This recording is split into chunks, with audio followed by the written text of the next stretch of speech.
The NFL playoffs are getting really dicey. The coaching carousel is getting very interesting. And we've got a little bit of basketball news we'd like to discuss with you. The Woodshed and more on this edition of the Pre-Game Warmup. Don't touch that dial. It's Leo Valdez. Give him the skibbity paps. David Sintra. Where is this guy coming from? And Hunter Horn. Man, I'm tired of being right. With your Pre-Game Warmup. Yo, DJ, drop that beat.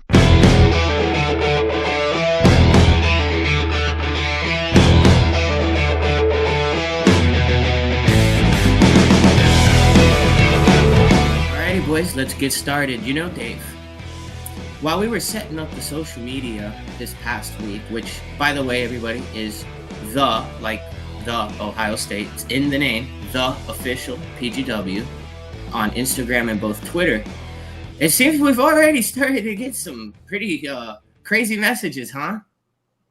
I mean, what can we say? It's the times we're living in, you know? Everything is possible. I mean, all I can say, though, it's 2023, so just one more year. Hey, everybody's got to be able to speak their mind, am I right? All right. So we're right about that. So, boys, how about the football this weekend that we saw? Did any of you really think the Bills were going to get blown out like they were? I honestly didn't think so. I thought that there was going to be a lot more explosiveness out of Josh Allen, who is the victim of my woodshed. Later on, you'll hear why. But as far as like they couldn't get a running game established, they couldn't get anything going, and their defense just did not look like the top tier defense we were promised. You know, I would have to agree with that to some extent. You know, the Buffalo Bills were kind of injured too. You know, but Dave, you know, you give a better insight on that. What do you have to say? I'm gonna piggyback off of that. They were a little depleted, but to kind of piggyback a little bit off of Leo too. I didn't expect them to just be completely blown out of that game like that, especially in the conditions that they were in. I mean, Josh Allen is used to playing in those weather conditions with so much snow, and to just see him, I mean, he only had a rushing touchdown, but he didn't throw a touchdown. His two main targets didn't show up. Well, not that they didn't show up, but they both combined between Gabe Davis and Stephon Diggs had about 6 receptions for 60 yards. That's not going to cut it. You know, I mean, there was clear frustration. So it was a really tough one to swallow. I mean, for Bills fans, I really thought that they would be up there to go and challenge, you know, Kansas City in the AFC Championship game. But I guess they fell short again, as Bills Mafia is kind of used to. Yeah, you know, Dave, they really are used to it, huh? 4 straight Super Bowl appearances back in the 90s and never could get the job done. And, you know, Leo had something he wanted to say. Well, I have to say that the ghost of Jim Kelly lives on in the Buffalo Bills. It is very difficult for them to get past that a little bit. But the game that actually stood out to me, I mean, as much as it hurt me to watch the Bills suffer the way they did, I really thought they were going to get the Bengals this time. Kansas City and the Jags, that game, I was super impressed by it. I loved it. I loved watching the aerial assault that wasn't of any team. It was really more along the lines of can anybody stop Travis Kelce was the name of the game for the Jacksonville Jaguars. But the fact that Trevor Lawrence and Travis Etienne, that they were able to do what they did and still make it a good game. I know Patrick Mahomes was hurt, but I don't really think that would have really changed the outcome of the score. The Chiefs still won, but the Jags really look like it looks like Doug Peterson's building something special in Jacksonville. Wow, that's a great take, Leo. I really agree with both of you here. Now, Leo, you were telling me before the show you had some prayers you wanted to give out. Well, we do want to give a shout out to Peyton Hillis. He has come back. He has made a complete 180. He is fully recovering, and it's good on him, man. He committed an act of heroism, and he saved somebody's life, and it was almost at the cost of his own. And so with that in mind, I also want to say a prayer for the University of Georgia. Their athletic director was involved in a car accident, but worse was a young prospect that he had with him, Willock.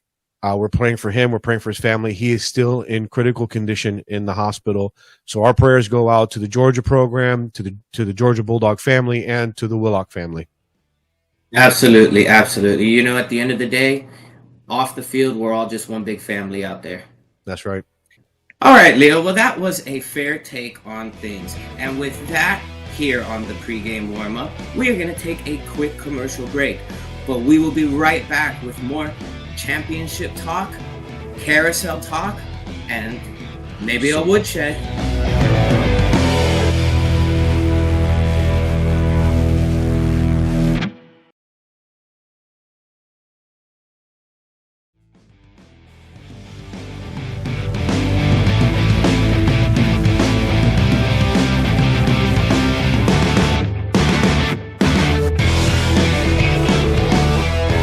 So let's get started, guys. Chiefs, Jags. Dave, I'm going to send it straight over to you. Tell me, man, what were the highlights of these games and what was most impressive? I mean, let's just keep it real, Hunter. I mean, the injury to Patrick Mahomes tells you everything. We already know the track that they were going to be on. I mean, they scored the first possession they had pretty easy. They just down the field. I mean, the Jaguars did a good job with the cards they were dealt. So, I mean, you know, you have to play with whoever's on the field. I know Patrick Mahomes came back, but was a shell of himself because of one leg. But, I mean, the Chiefs just did what they had to do. The Jaguars played a really good season. Doug Peterson deserves a lot of credit this year. But, I mean, it was going to be too much. Even with that Patrick Mahomes injury, as you saw, the Chiefs are just more than that. I mean, the run game actually showed up, and it's something that they've been trying to count on a little bit with Isaiah Pacheco and Jared McKinnon. And their skill players came out, and we already know, like Leo said earlier, Travis Kelce was just too much to handle. I mean, the guy was just catching a ball every time that you pretty much looked. So, and 2 touchdowns, I mean, you already know. So, I mean, that was as simple as that, Hunter. I mean, everybody already knew what was going to happen, who was going to win that game. All righty, Leon, before I throw it over to you, Dave, real quick, just hear me out. Mahomes' injury, his ankle, right? Now, we always talk about gamemanship in these games, you know, but at some point, guys, you know, are going to grab around the ankle and, you know, try and maybe hinder Mahomes' ability to play. So, Leo, I'll propose the question to you, and then we'll go ahead and grab Dave's opinion. Leo, should Mahomes – yes, it's the AFC Championship. Should Mahomes even be playing with a bum ankle? I believe that he should be playing mainly because he wants to show out, and it's his dance, and so we should give him the benefit of the doubt, let him go ahead and play. It's the offensive line's job to make sure that no one goes after that ankle, and if it starts becoming a problem, then it's going to be for Pat to decide whether or not he's going to sit the rest of the game out or not.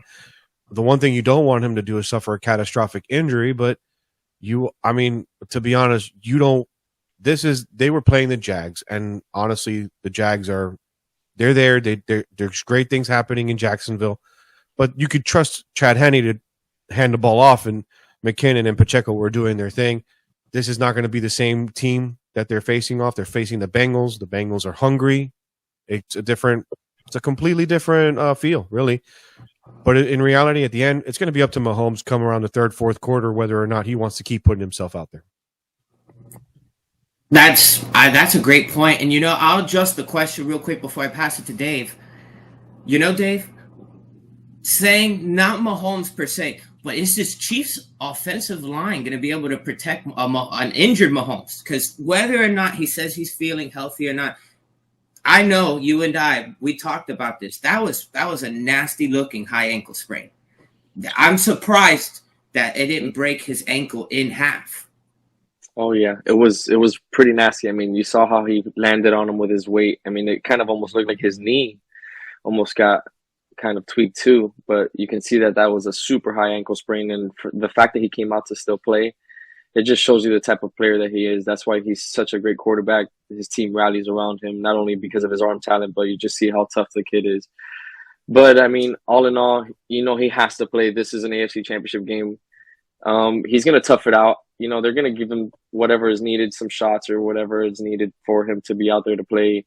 And remember, all they got to do is win Sunday, and then they have 2 weeks until the Super Bowl. So 2 weeks with that high ankle sprain, bearing anything, crucial within it happening again, anything happening in the game, that's 2 weeks that's going to be huge for him to rest up and pretty much kind of feeling Mahomey-like, right? With his other Oh yeah, ankle ready to come back. absolutely, Dave. That those 2 weeks before the Super Bowl, we've seen players that were real beat up in championship games come back and 200 yards, 200 scrimmage yards, go off. They'll go absolutely crazy. Exactly. Let's go ahead. Let's go from the Midwest to the West Coast. And how about that Niners-Cowboys game? I'm going to throw the first pickings at this one to our resident Giants fan. Tell me, Leo, where did it go so wrong for the Cowboys or so right for the Niners? Well, I think it went wrong for the Cowboys because they had no run game. Dak Prescott was basically having to do everything, and the offensive line was not really giving him a lot of time to really throw the ball. This is one of the top-tier defenses in the league with the 49ers.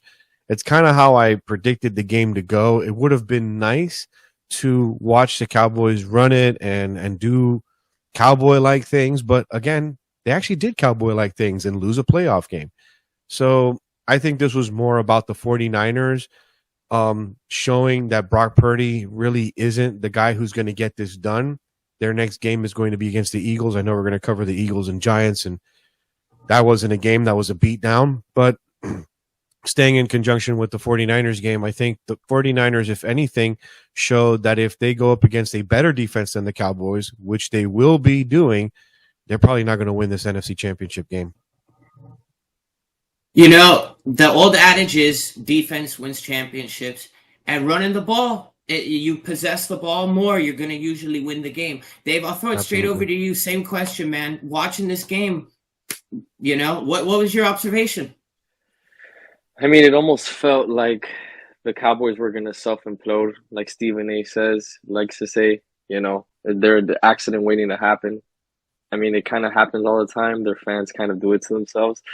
But no, apart from that, I mean, once Tony Pollard went down, it kind of seemed like it was really no chance for him. He's their best back. Leo said it for the last couple of weeks. He's been their best back, and it's not even close. You saw Zeke. He couldn't generate anything on the ground for you. So to throw everything on Dak's shoulder, where he only really had CeeDee Lamb, which I said was the biggest X factor for them to be able to pull it off, wasn't a factor at all.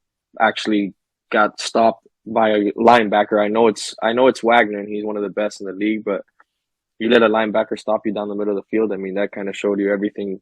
Usually CeeDee makes that play to put him in goal position, but yeah, the Cowboys just didn't have enough offensively, and especially once Pollard went down, it was a wrap. And I mean, the Niners just did what they had to do. They ran the ball, they didn't turn it over, and the defense showed up. Best defense in the league, best run defense, and their secondary just complements that pass rush. So I mean, it's going to be a good one for the Eagles and the Niners. So let's see what defense decides to show up, because that's, like you said, Hunter, defense wins championships. So which defense wants it more at the end of the day? Because I don't expect fireworks, to be honest with you. I really don't from none of these teams, because both defenses are really good, like you said too, Leo. So absolutely. So we're in agreement then, boys, that the high-powered offense really means nothing when you come across the top 5 defense, huh?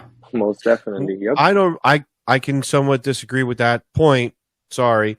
Because if Mahomes, right now, if you're looking, Jalen Hurts is going to be the X factor for the Philadelphia Eagles going into this next game. And we'll talk about that in just a minute.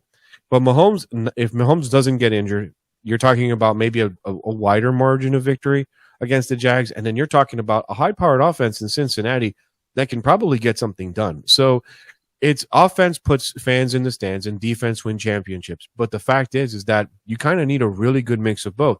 That's why right now, with Mahomes being hurt, the Bengals are the favorite, right? And also with Jalen being somewhat hurt and Brock Purdy being as unpredictable as he is, the NFC Championship almost looks like it's up for grabs. I just think that in this case, the 49ers will be going up against a much deeper and more aggressive defense than they're used to. All right. Well, I guess we'll just move to second down on that one and pick it up on third down across the country again for the Eagles and the Giants game. Dave, tell us, where did it go wrong for the Giants? Because we know what went right for the Eagles. I mean, even our Giants fan Leo said it. They didn't have a chance. I mean, we all knew it. I mean, Eagles are been atop of NFC the whole year. They showed why. I mean, their defense is flies. They're fast. They can rush the passer pretty well. Their offense was just super explosive. You saw it from the first drive. I mean, Devontae Smith, AJ Brown, they were all eating. I mean, they were all having their way, whatever they wanted to do. They didn't even need a run game because, I mean, Gainwell actually ran the ball pretty well, but they didn't even need that because, I mean, the receivers were just clicking with Jalen Hurts, and it was just fireworks from the beginning. The Giants had a great season, just like the Jaguars. You know, they made it further than they were supposed to or expected. So kudos to them. Great season, G-Men. But yeah, there was just no chance, Hunter. I mean, the talent level just speaks for itself. You can just see both rosters. It's glaring, you know. I mean, the Giants did as much as they could with what they had, but the Eagles were just always going to fly against the Giants. Right. You What? know, Leo, before I kick it over to you, real quick, I just had to say, okay, that Danny Dimes got it done once for you. It is very true what Dave said. The Giants overachieved what was expected of them. So don't be too hard on your team. Tell Well, me, Leo. I don't really think that it's too much about them overachieving. I think they achieved their goal, which was to make the playoffs. That was the purpose of them bringing Dable in and doing what he had to do. Um, Daniel Jones has shown some growth. Saquon Barkley has shown a lot of maturity. Slayton and all of the tools that they're using, the Giants defense actually looks like it's working in cohesion. It's just the Eagles had their number this year. Um, what what the head coaching staff at Philadelphia has been able to do is make a monster team, and they've surrounded it around Jalen Hurst. I was telling you during the offseason that Jalen Hurst was actually going to have probably his best year in the NFL, especially after they brought in AJ Brown. And so I think that, and I always said it, like Jalen just he was one receiver away from making a real impact in a game. And so it's just timing in that case. I think that the Giants making it as far as they did comes as a surprise, being as to how it didn't look like it was a rebuilding year. But if this is a rebuilding year, if that's what it's supposed to look like, then I see positive things happening out of New York. I can see good things. As a fan, I do feel good. I like the fact that management is doing something. They're not sitting on their hands and falling apart like a lot of other franchises. Yep. Right, exactly. But you know, us around here on the PGW, we gotta poke holes. It's what we're paid to do. So right. if you had to poke holes in the Giants, what did they do wrong in that game? Because when you lose 38-7, there's not much you did right. Well, like I said before, the Eagles have had their number all season long. They locked down Daniel Jones. The Eagles defense is seriously underrated. A lot of people don't realize how good their defensive backfield really is. They're not so much about getting the sack as they are about getting their coverages right and locking out quarterbacks from whatever it is that they're about to do. So as far as what's wrong with the Giants is basically that they were predictable. After the Vikings game, they basically let their game plan loose. And the Eagles were like, no, Daniel Jones is not going to do anything here. And that's exactly what it was. Mm-hmm. Their whole was the fact is that they still need something more to do on offense. It has to be more than Daniel Jones running an RPO with Saquon on his side. They have to get, to me, they're really a strong, solid tight end away from making something happen on offense. Yeah, all they had to do just to like kind of go off of your question, Hunter. I mean, all they really as to what went wrong for the Giants. I mean, all the Eagles really did was just stuff the box. If you noticed, just stuff the box and played the RPO with Saquon and Daniel Jones. Like Leo was saying, you can't just have that as your offense and try. I think that's going to work when you have subpar receivers that don't really create separation. So they just dared them to just beat them with their arm and throwing the ball, and it's that's not going to really happen.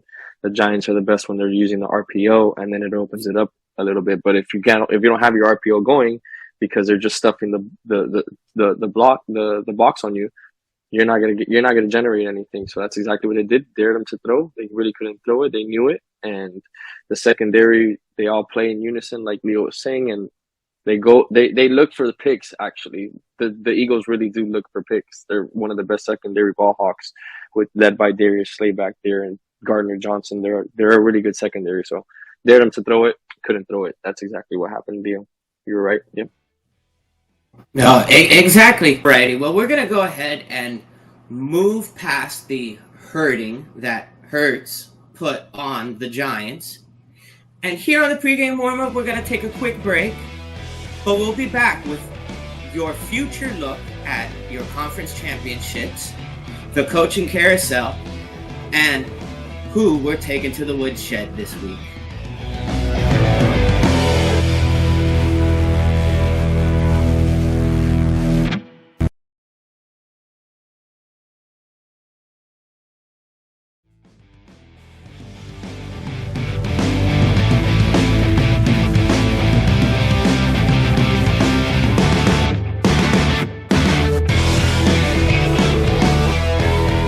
So, guys, Bengals, Chiefs. This is a big matchup, and not only a matchup, it's a rematchup. Joey B has surpassed all the odds, and there is no Super Bowl slump like for the Bengals, such as the Rams. I'm gonna start off with you, Leo. How does this matchup shake up for you, man? Well, the matchup shakes up pretty much dead heat on paper, but the fact of the matter is that with Mahomes hurt, the Bengals hungry, they're going to make Mahomes run out of that pocket. His foot's going to be very uncomfortable by the third quarter, and I think Joey B, he's going to be Joe Cool, man. He's just going to do what Montana used to do, what Namath used to do, is basically just hang in the pocket, move around a little bit. I don't really think the Chiefs really present that much of a threat, and it's kind of amazing because this O-line that's been hurt has still managed to protect Joey. But it seems that when he has less time to throw the ball, he makes better throws. I don't know. Call it a hunch, but I think that the Bengals are actually going to take this one. I'm gonna have to say that I disagree with that one, Leo. I'm gonna say that the Chiefs are gonna pull this one off at home. I mean, reason for it's one man, Patrick Mahomes. I know he's on 1.5 legs, but that 1.5 legs is usually better than every quarterback. I know Joey Burrow is different. He's cool, he's collective, and he's always shows up for big games, but so does Patrick Mahomes. And I feel like that loss last year at home to the Bengals left a bad taste in their mouth. And to have that opportunity again this year, I think they're going to relish in it. And honestly, Leo, their pass rush is not that bad. Their defense is not that bad. Their pass rush just gets after the quarterback. You have Frank Clark, you have Chris Jones. They generate a lot of pass rush, and then their linebackers are pretty good. They're good coverage linebackers. Willie Gay, they have good defense. So I mean, it's gonna be a pretty good but defensive game. I'm not going to negate what can Pat Mahomes do for me, because Patrick Mahomes is that greatness, and I just think that they're not going to be able to run the ball like they did against the Jags with Pacheco and McKinnon. There's going to have to be a point where offensively Patrick Mahomes is going to go and do too much. And when you do too much on a bad leg, it comes out that, yeah, you may have 1.5, but you'll walk out with half a leg by the end of halftime. It's just the way that rolls around. Andy Reid builds his defense for quarterbacks that can move. If Pat can't move, it's going to be a problem. Do I see the Chiefs winning? Yeah, it's a possibility, but I'm sorry. Like, the Bengals, to me, they're less banged up, and their starting quarterback actually, when presented with a much harder defense to go up against, he's got his thing together, man. I'm sorry. For somebody who didn't believe in Joey Burrow when he first came into the league, seeing what he's doing so far, I've lately become a believer. I mean, there's no disagreeing with that. I mean, you could see he took them to the Super Bowl last year. They're back in the AFC Championship this year. A lot of people counted them out, but like I said, I mean, this Kansas City Chiefs team. I mean, like you said, they have one. Patrick Mahomes is hurt, right? But they do have Eric Bieniemy. They have Andy Reid. They're great offensive-minded coaches. Their run game is really not that bad. They have generated a lot of good runs. That those two backs are really, they're not the best. They're not eye-popping names, but they get you the yards. They come at you very different. One gives you a lot of running between the tackles and outside the numbers, and Jerick McKinnon gives you that passing out the backfield, the catching out the backfield. So, I mean, I think that the Chiefs are just a little bit – I know the Bengals are hungry, right, and they're young, but the Chiefs have just been there, done that as well. And losing 3 times in a row to this one team, I really do not think it's sitting well with the Kansas City Chiefs. And I would have to say that when you're that great like Patrick Mahomes, you're hungry for this. You're ready to go. And it's like kind of like Tom Brady. When he would lose to Peyton Manning, how many times? Boom, he's coming back the next time and ready to beat him and take over for that next year that he has a chance in the same position. I got you, TB12. Listen, I understand what you're saying here, but I'm going to go ahead and let you know. The only reason I can see the Chiefs winning is not because of Patrick Mahomes. It's Travis Kelce. If the Bengals can just completely isolate him and make sure he's not catching the ball at all, the Chiefs don't stand a chance. And with a hurt Patrick Mahomes, and I'm sorry, Chad Henne may have done it against the Jags. He's not going to get something like that done against the Bengals. Not going to happen. I just think that the game anyways, regardless of Patrick Mahomes kind of being healthy or fully healthy, they were going to have to run the ball against the Bengals because you have to kind of keep that offense off of the field, just similarly to how you have to do with Patrick Mahomes. You have to keep that offense off the field for you to pretty much win the game, because if you let them get on the field, they're only going to pick you apart after so many times. So I think that regardless, it was going to come down to a run game. Yes, the Bengals might have a slightly better run game, but do not underestimate these two backs in Kansas City and being at home and having another chance to win it at home to go to the Super Bowl. That's all I'm saying. Patrick Mahomes is a big – he got that – he's $50 million a year for a reason. He's the best quarterback in the league for a reason. I mean, even without the weapons that Joe Burrow has, Joe Burrow has – 2 of the top, his second wideout could be a number 1 in almost any other team he goes to, T. Higgins. Even without that, it's going to be a good one, though. I'm ready. It's going to be a good one between them, boys. Ready. Let me tell you, boys, it's going to be a good one, okay? We're going to get some Pat Magic for sure. It's going to be Joey Burr out there. But how about them Niners and them Eagles? This is a duel. And Leo, you've already mentioned that Jalen Hurts is an X factor to you. So we'll get this kicked off to you real quick. How is he going to be an X factor against the top scoring defense in the league? I think that between Nick Sirianni and Jalen Hurts, there's going to be something amazing happening that a lot of people haven't seen against the 49ers. The 49ers are actually going to be exposed for having a lot more holes on their secondary than they would like to admit. What makes the 49er defense so good is that their box is so stacked. You start with Bosa and you work your way to their outside linebacker core. So I don't anticipate the Eagles having to run the ball. You can put the ball in Jalen's hands. He can be trusted. He will do amazing things in Philadelphia. And for a Giants fan, this breaks my heart. It hurts so much to see them succeeding so well, but they're going to be able to do it. The 49ers, Brock Purdy, he's not the guy. Sorry. He's not going to have a Nick Foles Super Bowl, bro. I hate to break it to you. What I will say, it's going to be a tough game. As you can see, the Eagles have been at the top of their conference since pretty much week 1. They've went undefeated for I don't know how many weeks. They're a really good football team, but they haven't played a team like the Niners yet. And the Niners, like you just said, Leo, their front 7, their box, it's too much. They generate so much pressure. Not only that, they're the best run defense in the NFL. So run game, the Eagles don't even have a run game. Their running back is Miles Sanders. So, that's not a run game. And Jalen Hurts is their best runner because it's clear and evident that he's their best running back with the ball in his hands. But that front 7 generates a lot of pressure. You're not going to be able to run the ball effectively on the Niners. Nobody has been doing it. And you know what they do say, boys? To win in the NFL playoffs, you need defense and a run game. I know that we're looking at the 49ers as a whole. We're looking at Brock Purdy being able to get the job done. I don't think he can because the 49ers almost lost to the Cowboys. All right? And and that's that's saying a lot, because the fact is that the Cowboys were a lot more broken than they were appearing to be. The fact is that they were winning against they were winning in a conference that was actually very weak and very slated to have teams like the Giants make the playoffs, have a team like the Seahawks make the playoffs, and so on and so forth. The 49ers are a dominant team. The Eagles are a dominant team. This will be a defensive standoff that I don't think Brock Purdy can take all the way.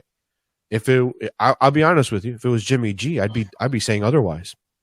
The only reason I'm gonna say it's not even gonna fall on Brock Purdy too much, Leo, because Kyle Shanahan's a genius. I mean, look at the play calling.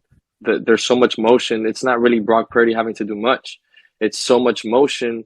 There's so many playmakers that it's simple little fake end around, and then you have somebody posting over the top with somebody just slanting underneath. There's so many options. You have a dump down, you have the slant underneath, and you have somebody dashing across underneath on an underneath route. So, I mean, there's so much options that Brock Purdy doesn't even have to be Patrick Mahomes. Like, he just has to do enough because that defense travels, so does the run game. So right, but the defense for the Eagles also travels as well. We're not realizing that their box is probably just as good.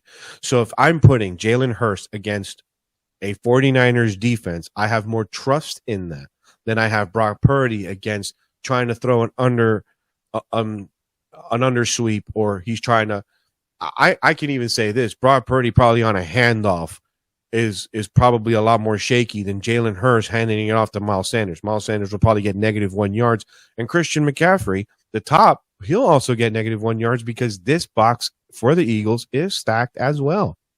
I would say though, Leo, it's more of the Eagles secondary than their pass rush or their front or their box.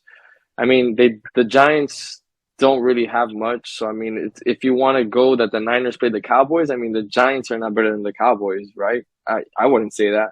The Cowboys are definitely a much better team than the Giants. So, I mean, we can't go based off of that game, but I think that the 49ers are going to do enough in this game to keep it close.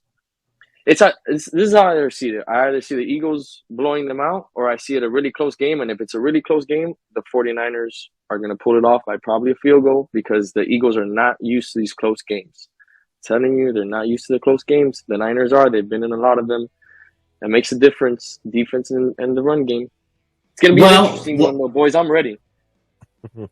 Well, guys, what I can tell you is, and I'm sure you can all agree with, even at home, is that these players are going to leave it all out on the grid line. And with that, we will be right back here on the pre-game warm-up.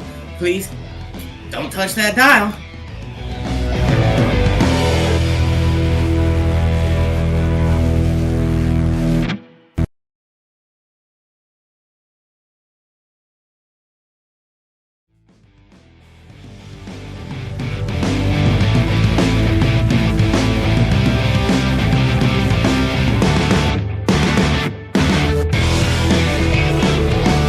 Around and around we go. All right, boys, coaching carousel. Let's go. Quick fire.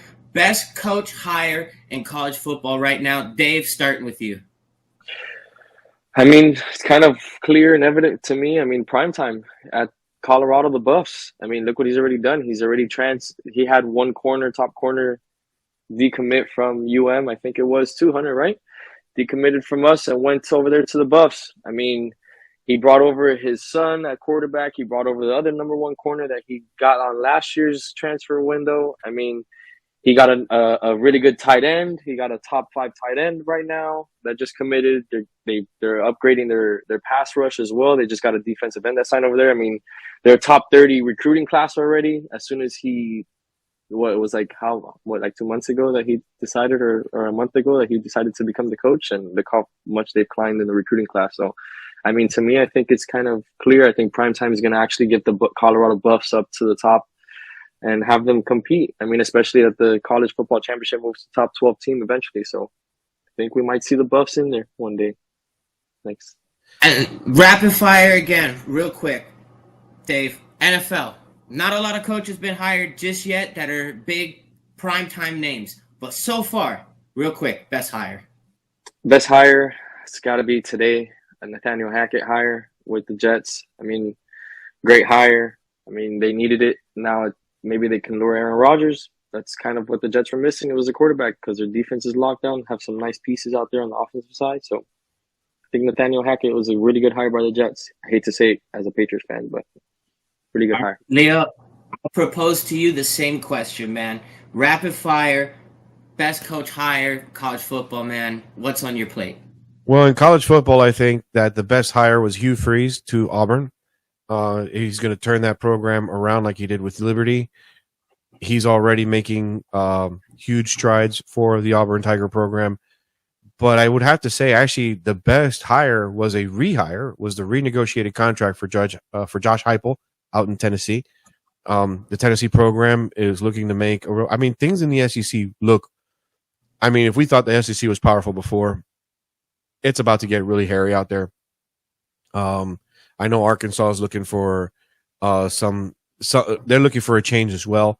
So those two hires out of the SEC are, to me, really big because it just shows that Tennessee believes in what Heupel is doing, and Hugh Freeze getting that second chance to go into a big name school. That's going to be something big. As far as the NFL, I don't think anybody's really made any real. I know that the Dolphins are trying to approach Fangio. I think that's probably going to be one of the biggest things that happens in the NFL as of right now. I think right now everybody's trying to see what the combine invitations are going to look like, what the scouting reports are going to look out, and then we're going to see some real coaching changes happening. If anything, there's just been a lot of firing. I really feel my heart goes out to Lovie Smith. I really thought that he was going to do something really powerful with the Texans. That was not the case. So let's see where everybody kind of lands. That's the problem with the NFL, is that they kind of recycle coaches. Let's see if maybe they'll pick somebody up out of the college game. I know Jim's probably thinking about coming back to the NFL, even though he doesn't want to say that out loud. Right, but just to pick up on a quick point, because I thought it was really interesting you brought it up. You know, we do the way early draft picks. We haven't gotten there just yet. But right. What is your guys' way early SEC champion for next year? Right? Delicious question. Dave, get us started, man. You know what, Hunter? They say when something is not broke, don't really fix it. And I want to say Georgia but that whole Stetson Bennett thing, losing that quarterback like that, that's going to be a tough pill to swallow and to replace. So I'm going to go back to the Bama boys and roll Tide, roll. They're going to take the SEC champions next year. Nick Saban's coming with some hunger. Number 1 recruiting class again. You know it. I'm sorry. I'm going to have to go ahead and keep loving on my guy Josh out in Tennessee. I think the Volunteers have something very special going on that it superseded having Hooker as a quarterback. There's so much that program can bring. They can build a system around just about anyone they bring in. They're scouting the people they want. They don't need a top 1 recruiting class. All they need is a recruit that's willing to run the program, and they're going to find top talent and create top talent, because it's not just about bringing them in; it's about development. And I think that Josh is going to do that in Tennessee, and I think Tennessee is going to win the conference, and I have a feeling that they're actually going to probably win the NCAA championship.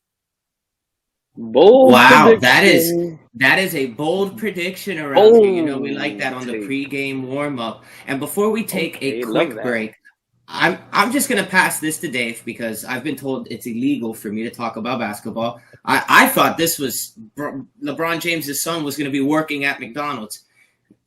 Dave, tell us what is a Mickey D's double A? Yeah, that was pretty funny, Hunter. Yeah, he hasn't even stepped foot inside of college yet to get an A in McDonald's. But so pretty much he became a McDonald's All-American. I mean, I think that was pretty much foreseen.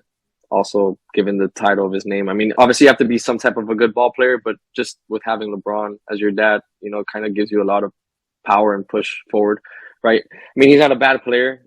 He's 6'5", 6'4", 6'5". He's a combo guard. He's really good catch and shoot. Very different from LeBron. LeBron could catch and shoot.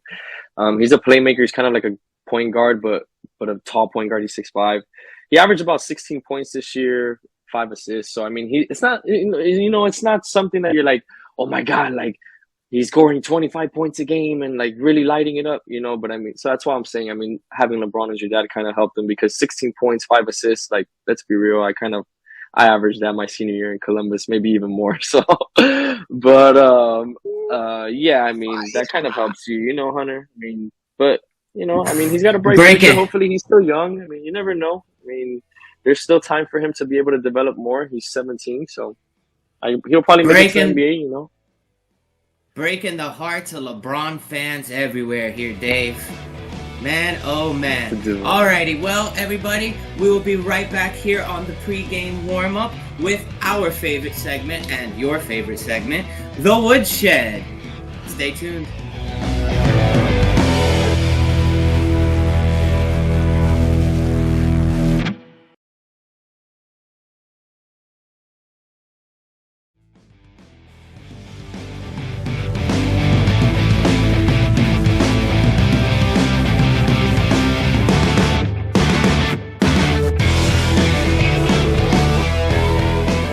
All right, we're back, and we're going to enjoy our favorite time here on the pregame warm-up. It's called The Woodshed. Not a problem, sir. He's a good kid. He's just got to watch his language in front of the ladies. I'll remind Kevin where he comes from. Okay, that sounds terrific. You use foul language in front of a lady. No, Daddy, no! Now, Hunter, you have somebody very special and close and near and dear in my heart on your woodshed. And who is that again? Oh, yeah. That is the one and only Dakota Prescott. And let me tell you something, Leo.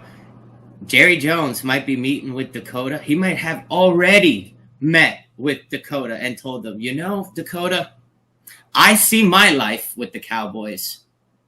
And it doesn't seem like it's going to have you in it for far too much longer. And I also probably think Jerry headed down and he patted Zeke on the back. And Tony Pollard also was like, well, maybe see you next season also. But Dak, you ain't the one. You're not him, dude.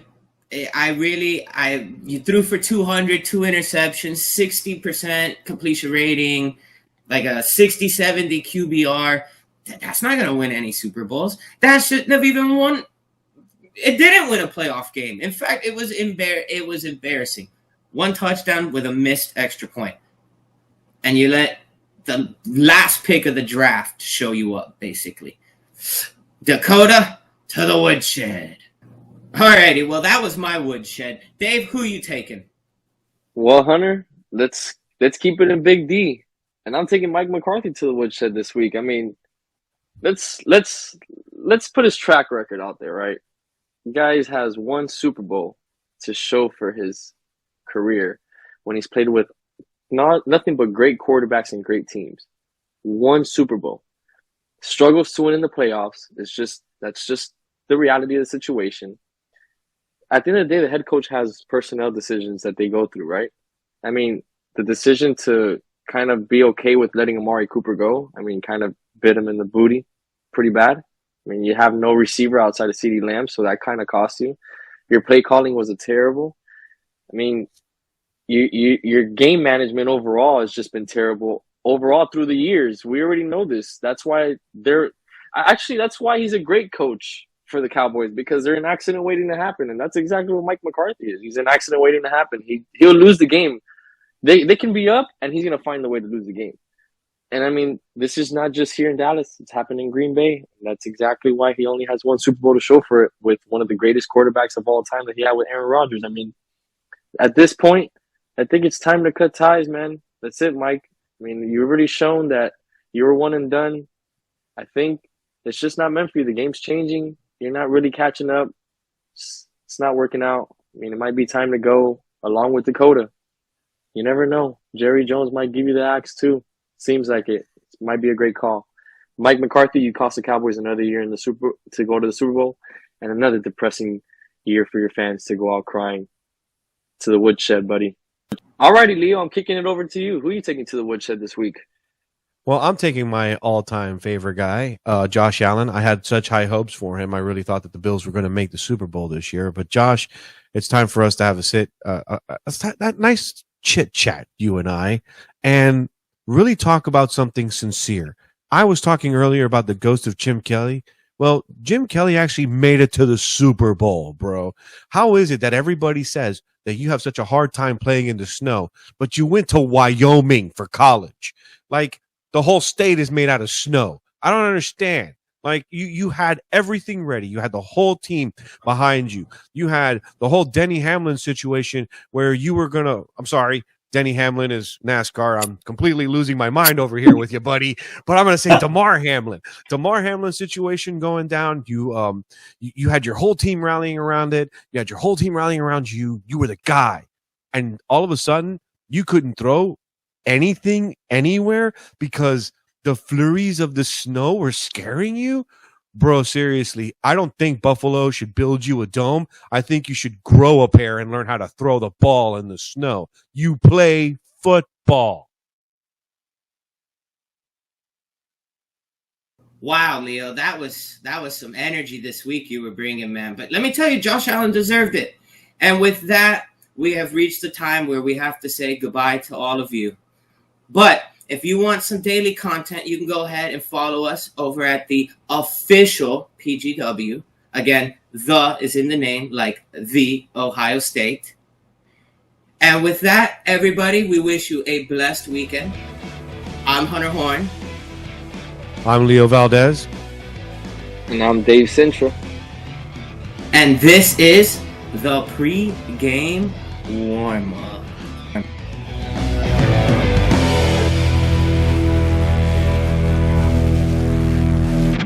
See you when I get back from Cuba. Say hi to Castro for me. Will do.